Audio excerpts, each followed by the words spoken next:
shopgear.com. The following is a presentation of the GERE Radio Network. You're listening to Better Live Than Dead. I believe it's a big challenge for our building to keep things in perspective and to, if we're going to get addicted to anything, let's get addicted to the process. And with that, we welcome you back to Trust the Podcast, powered by Better Live Than Dead and the GERE Radio Network. Episode 41, the pre-training camp preview for the Buffalo Bills. I am Ryan Wolfe at Wolfe BLT, joined on the IndyCar Media Hotline by the one, the only, John Cimino. How you doing today, John? I am well, Ryan. I am very happy to be back. Trusting the podcast, of course, as the Bills Mafia's favorite Jets fan. I have my Buffalo Bill you can't see because we're doing the whole Uber conference gimmick, but I've got the Bills hat right here to my right, and my cup of water to my left is in my Jets pint glass. So, as you can tell, I am very ready for a good season, hopefully from one of the two teams, if not both. And looking at it, I mean, pre-training camp preview. It's the end of July already. And before we go any further, I do want to let you know, John, let everyone else know as well. Let us know. You can hear Trust the Podcast on BetterLiveThanDead.com, iTunes, Google Play Music, iHeartRadio, Spotify, YouTube, and wherever you can listen to podcasts, you can get this podcast. And like we always say. And YouTube. By the way, for those of you, it's been a little story since last we met on this podcast, since last we've convened, or since last my voice has touched the air. So I kind of had a little bit of a battle with YouTube. And YouTube used to upload, like all the stuff would upload to my personal channel, which was fine because I just rebranded it GERE Network and everything, and had literally about 15 years worth of stuff, not just podcasts, but my personal, pro wrestling videos and things like that. Some of which I had taken down, just to preserve. And YouTube did not like something. They didn't tell me exactly what it was. They didn't like something that it was on one of the podcasts that aired. I'm not sure. I blame Turnbuckle Talk Radio, just because it's fun to blame them.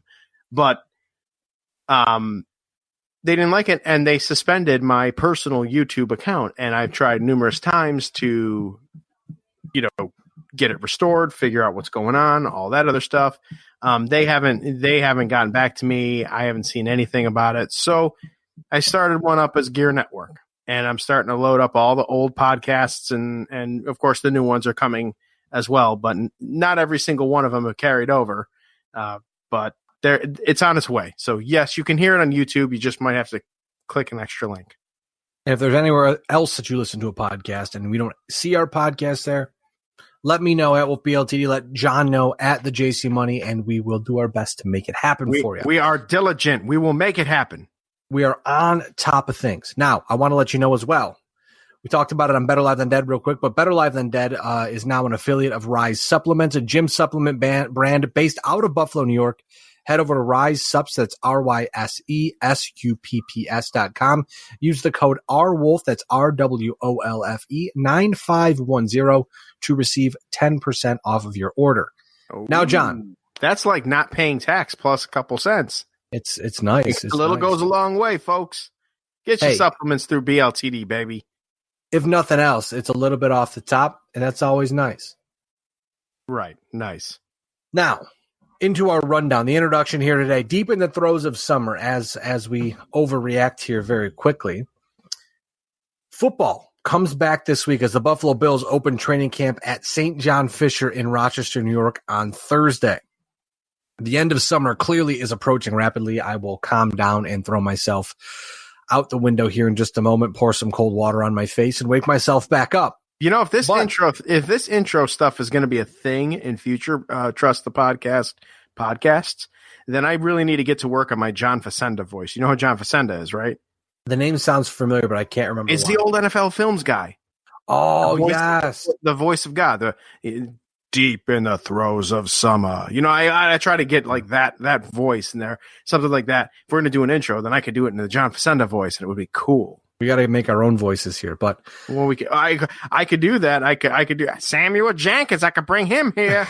No, that's a TJCMS thing. That would be dangerous. I won't downgrade this podcast with my with my lunacy from my other podcasts. But hey, with training camp rolling up here, right? Right. We don't want to talk too much about the season. We want to talk about training camp. In training camp, we know training camp can kind of be a little boring. It can be. It's a lot of going through the motions. The preseason games, for the most part, are relatively pointless. Right. But there are some storylines for the Buffalo Bills this year. There are three that we have picked out. Well, two big ones that we've picked out. The third one is more or less just looking ahead. Mm-hmm. But before you go to the three big things, small known fact or little known fact, maybe it's a big known fact, I don't know. This is the 20th year of the Bills training camp in Rochester at St. John Fisher. And it honestly might be one of the last, because if you can, we'll talk about it here shortly. Yep. It really does look like that they're trying to move to Buffalo full time, which, it makes sense. Why do you blame them? I mean, well, you know what? It makes sense. And here's the thing with that. It's not like it was, like it's a great distance from when the Jets, when they had their training camp in Cortland. Cortland isn't far from here, but it's farther from New York City, East Rutherford, New Jersey. Buffalo to Rochester, it's only an hour and a half. It's not that far. So even if St. John Fisher loses the training camp, I mean, you could still go to Buffalo and be home. It's not like it's a painstakingly long drive.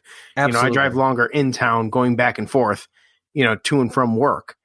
Absolutely. In the time that it takes to get from Rochester to Buffalo. So I personally don't think it would be a terrible thing if Buffalo try to, uniforms everything to being in Buffalo, but we'll cross that bridge when we get there. If you look at like what Cleveland does, where they have a world headquarters outside of Cleveland, about 20 minutes outside of Cleveland, if the Bills do end up building their stadium in downtown, they'll have headquarters in Orchard Park. Most likely, they'll most likely keep the stadium, the Ralph Wilson Stadium right now, the New Era Stadium, and make it and break it down, because you have the stadium there where you can scrimmage, whatever you need to do. You can host high school games, whatever you want to do. But they have that world-class facility that they just built in Orchard Park, and I can't imagine that they would continue to pour money into New Era Field. But that's a different conversation for a different time. Well, right. Either way, the Buffalo Bills are back. Football is back.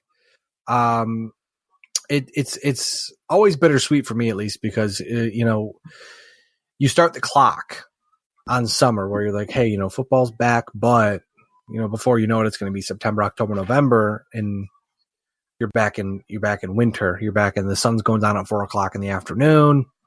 So I guess you take what you can get, right? But right.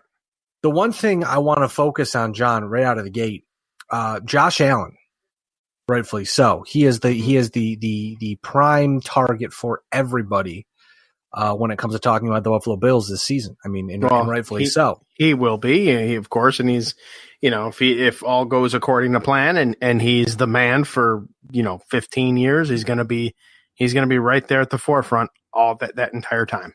Absolutely. And then, actually, give me just a second here. Sorry, as I apologize if I'm a little scatterbrained right now. As we're recording the podcast at 9:08 p.m. here on Tuesday, the 23rd of July, BetterLiveThanDead.com is currently kind of up and down. So I'm trying to get the website back up. I'm chatting with somebody right now to fix that as we're podcasting. Oh, you're multitasking while we're doing this? Yeah. How dare you? Well, hey, the website's down. It's important. I have to take a survey now at the end of this chat. Take a survey. Yeah. Can you screen share with me? Can I take it? Oh God. I was going to say, there was a problem with the SSL certificate that brought the website down. They helped me get it back, so it's going to take a little bit to come back up. Okay. But it's would you like me to read the first big thing then? You're good. You're good. I'm all set here. Set here. So, obviously, last season, Josh Allen, the Buffalo Bills did not make a real concerted effort to give Josh Allen.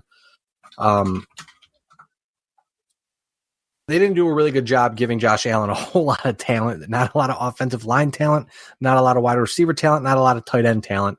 The really only talent the offense had was at running back, and even LaShawn McCoy struggled last year, as we noted in many multiple different instances on Trust the Podcast. But The Buffalo Bills go out this offseason. They go pick up a couple wide receivers. They go out and bolster the offensive line by picking up, I believe, 8 new offensive linemen to put into the fray, which we'll talk about here in just a few minutes. Why not? The 8 that they had last year was terrible. Yeah, the offensive line that they had last year was not great. But the one thing, John, offensive line was offensive. Yeah, that was a dad joke. I see what you're doing, reading my 3 big things here. But the one thing I want to talk about here, obviously, wide receiver being one of the most important storylines in camp this year. Just to keep in mind, teams normally keep 6 to 7 wide receivers on their 53-man roster. I took these breakdowns from Matthew Fairburn of The Athletic. He did a great job in one of his articles recently. Right now, you've got the X receiver, Zay Jones, Damari Scott, who I believe was cut today, so cross him off the list. So you've got Zay Jones, Duke Williams, David Stills the fifth. Duke Williams comes over from the CFL. David Stills the fifth is a free agent, I believe, an undrafted free agent from West Virginia.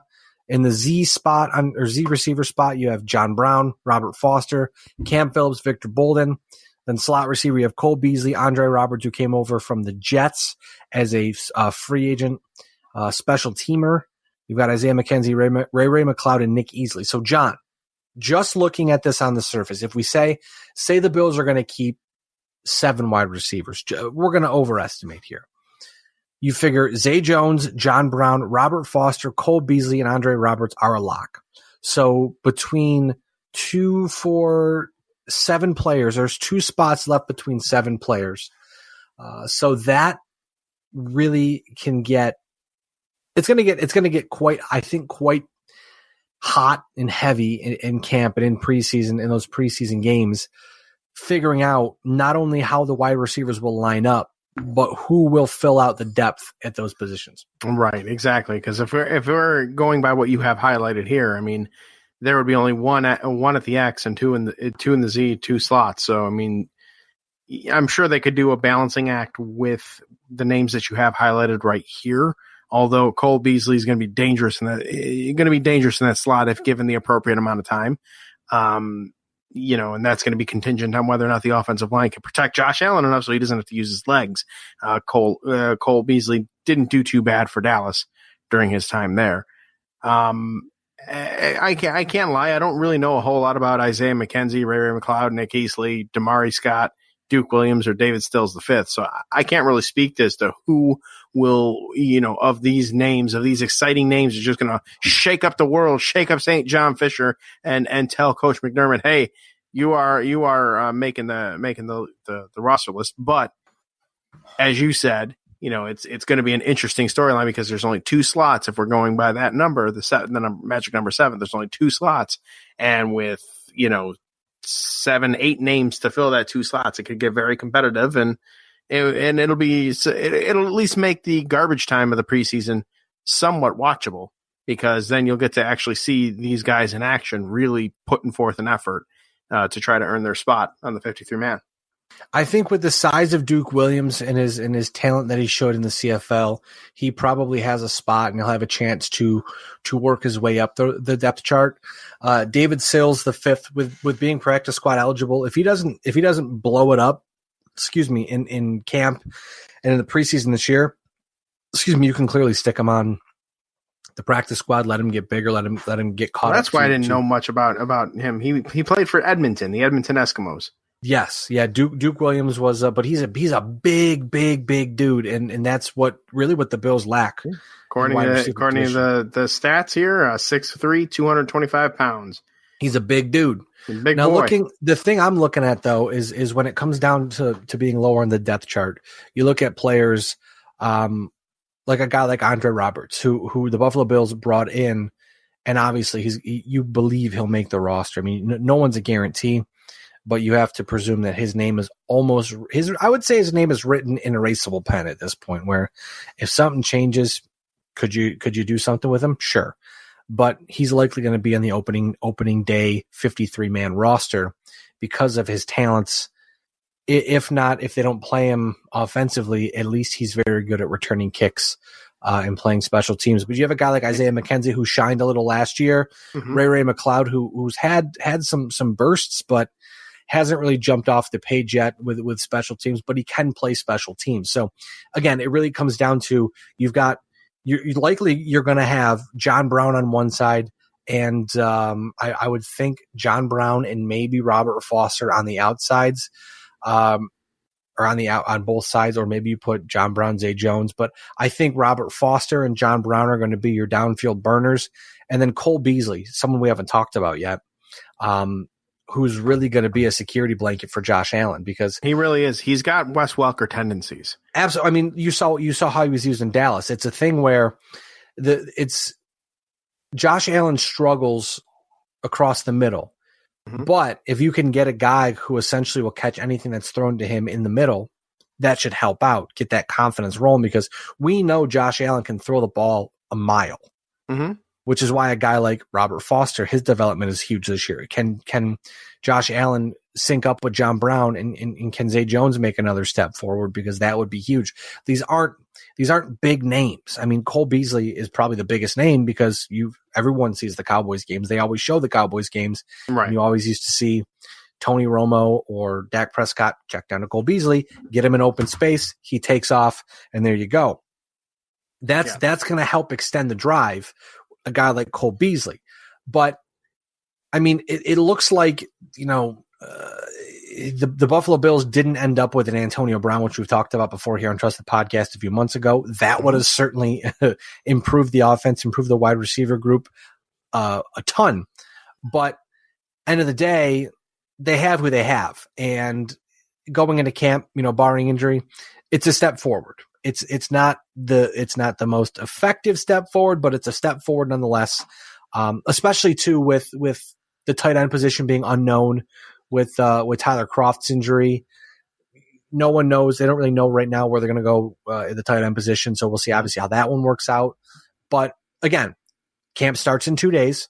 And we'll go from there, and we'll see how it all shakes out. We'll keep an eye on it. I think definitely, even though these may not be the marquee, sexy names that everybody's paying attention to, like Antonio Brown and his, brick drop workout and things like that, Mr. Big Chest and all that stuff, like, Zay Jones, John Brown, Robert Foster, Cole Beasley, Andre Roberts. They're not the sexiest names out there, but they're an upgrade from what Buffalo Bills had last year. And to that point, and I think, as I look ahead here a little bit, not the looking ahead segment, but as I look ahead to the next note here, and we kind of alluded to with the offensive line being much different this year, I don't see what the Bills have quietly done this offseason as a negative. I think they got low key better. They might not be playoff team better, but they definitely got low key better than they were last year. I think so. I mean, again, it's all about taking that next step forward and giving Josh Allen even a little more opportunity, a little bit more of an opportunity to take a step forward, a positive step forward. And this will actually bring us to our second of the three big things this week. As you mentioned, the offensive line last year was offensive. My title was the offensive line might not be so offensive this year. Matthew Fairburn of The Athletic. Oh, that's what you meant by that. I did not even look at that. I did not even look at that when I cracked the joke. When I was talking about the offensive line being offensive, I was thinking of that Peyton Manning video game commercial from like 2001. I think it might have been on the original Xbox. For the NBA or the NFL game that was there on that. And he was like trying to, he was playing online with the players, and he was like, your defense is offensive, trying to trash talk these kids. And these kids are like, what? It was like Peyton's first commercial. I'll have to link it to you or something. I'm looking here right now. Okay. I just want to verify something. I'm sorry. I'm looking at the transaction sheet as we're chatting here. So Matthew Fairburn, again, of The Athletic, had his great article highlighting who's where right now. Going into camp, the Buffalo Bills have 7 offensive tackles. They've got Deion Dawkins. Deion Dawkins, Ty Nsekhe, Cody Ford, Adrian Waddle, Jeremiah Searles, who was placed on the IR, Connor McDermott, DeAndre Wesley as well. Offensive guard, which, again, there's an explanation after this from Matthew, which I wanted to share. But offensive guard, he has Spencer Long, John Feliciano, Quentin Spain, Wyatt Teller, Ike Butker, Vlad Ducasse, and Garrick McGinn. And then at center, Mitch Morse and Russell Bodine. Now, Matthew Fairburn says, quote, "We've listed all the guards and offensive tackles together because the Bills have been moving players to both sides of the line of scrimmage to find the best combination of 5 linemen." He says Cody Ford seems to be locked into playing the right side of the offensive line with Deion Dawkins on the left. The rest of guards and tackles have been doing plenty of cross-trading. Once the pad comes on, the depth chart should start to take form. Now, John, the Buffalo Bills drafted Cody Ford, signed Ty Nsekhe. Those 2 players seem to be locked in on the right side. Now, I know going into camp, those 2 players aren't walking in with a job, but it seems like Ty Nsekhe right now is the favorite at right tackle, with Cody Ford being right there with him. But the loser of that battle seems like they'll swing over to guard, so you may see Nsekhe Ford or Ford Nsekhe on the right side.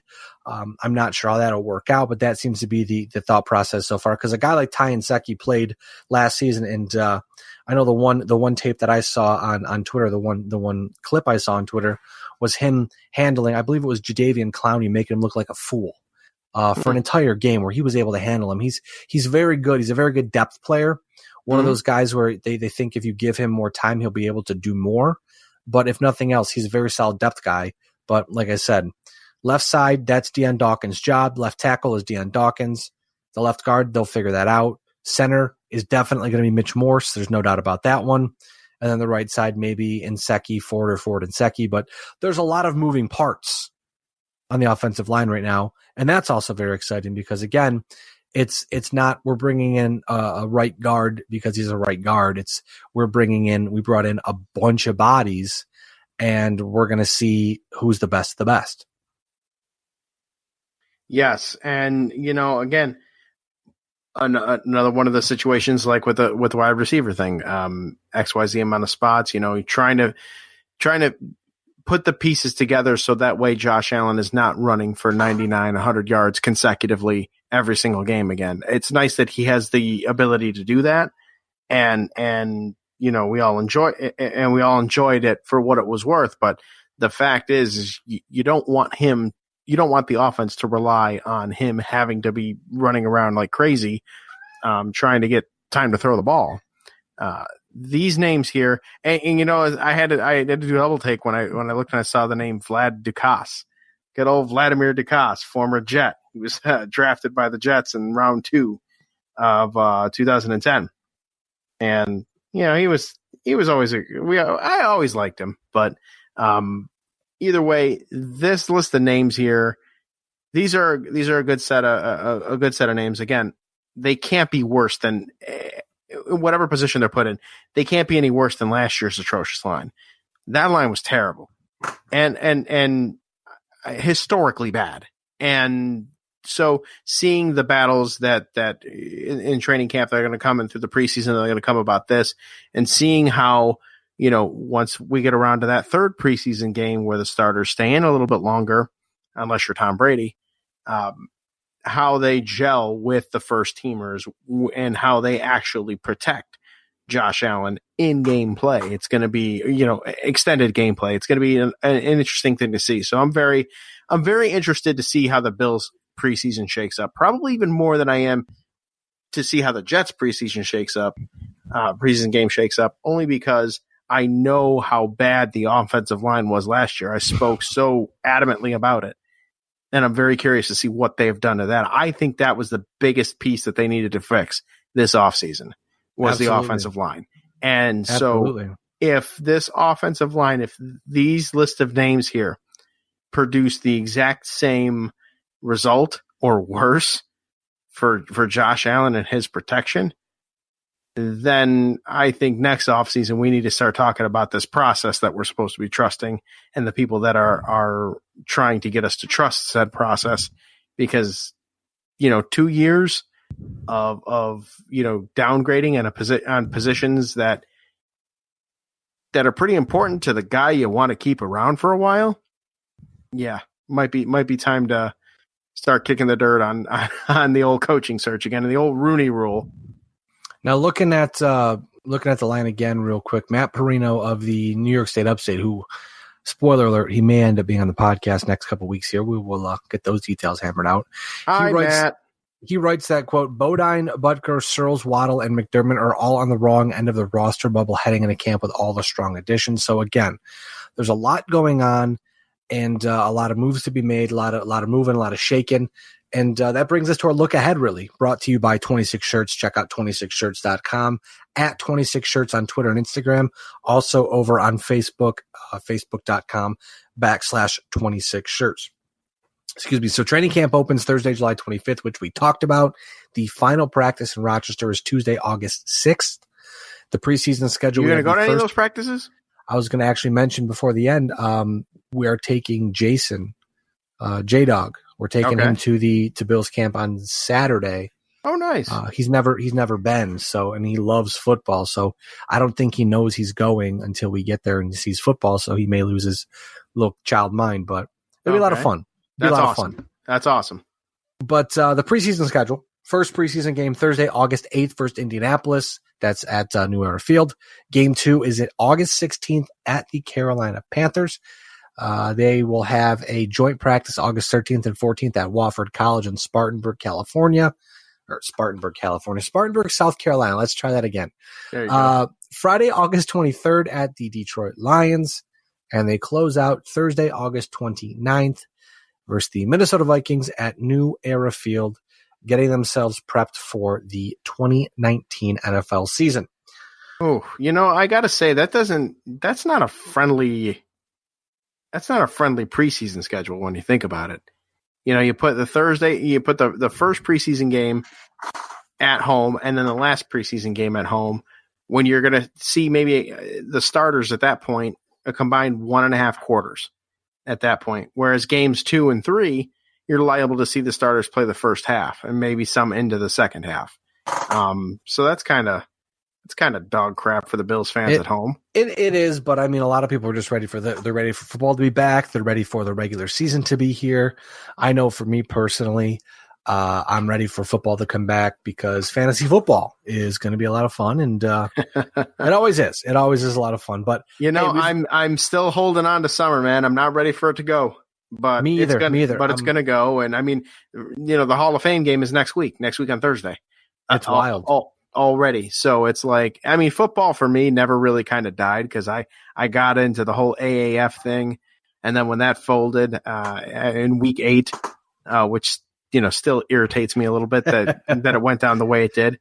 The CFL started not too long thereafter. So I've been watching football every week regularly since June. That's fair. So for me, football season has been in full swing right now. The NFL portion of it obviously starts very, very soon. I don't know. I might try to get to one of these home preseason games, though. Why not?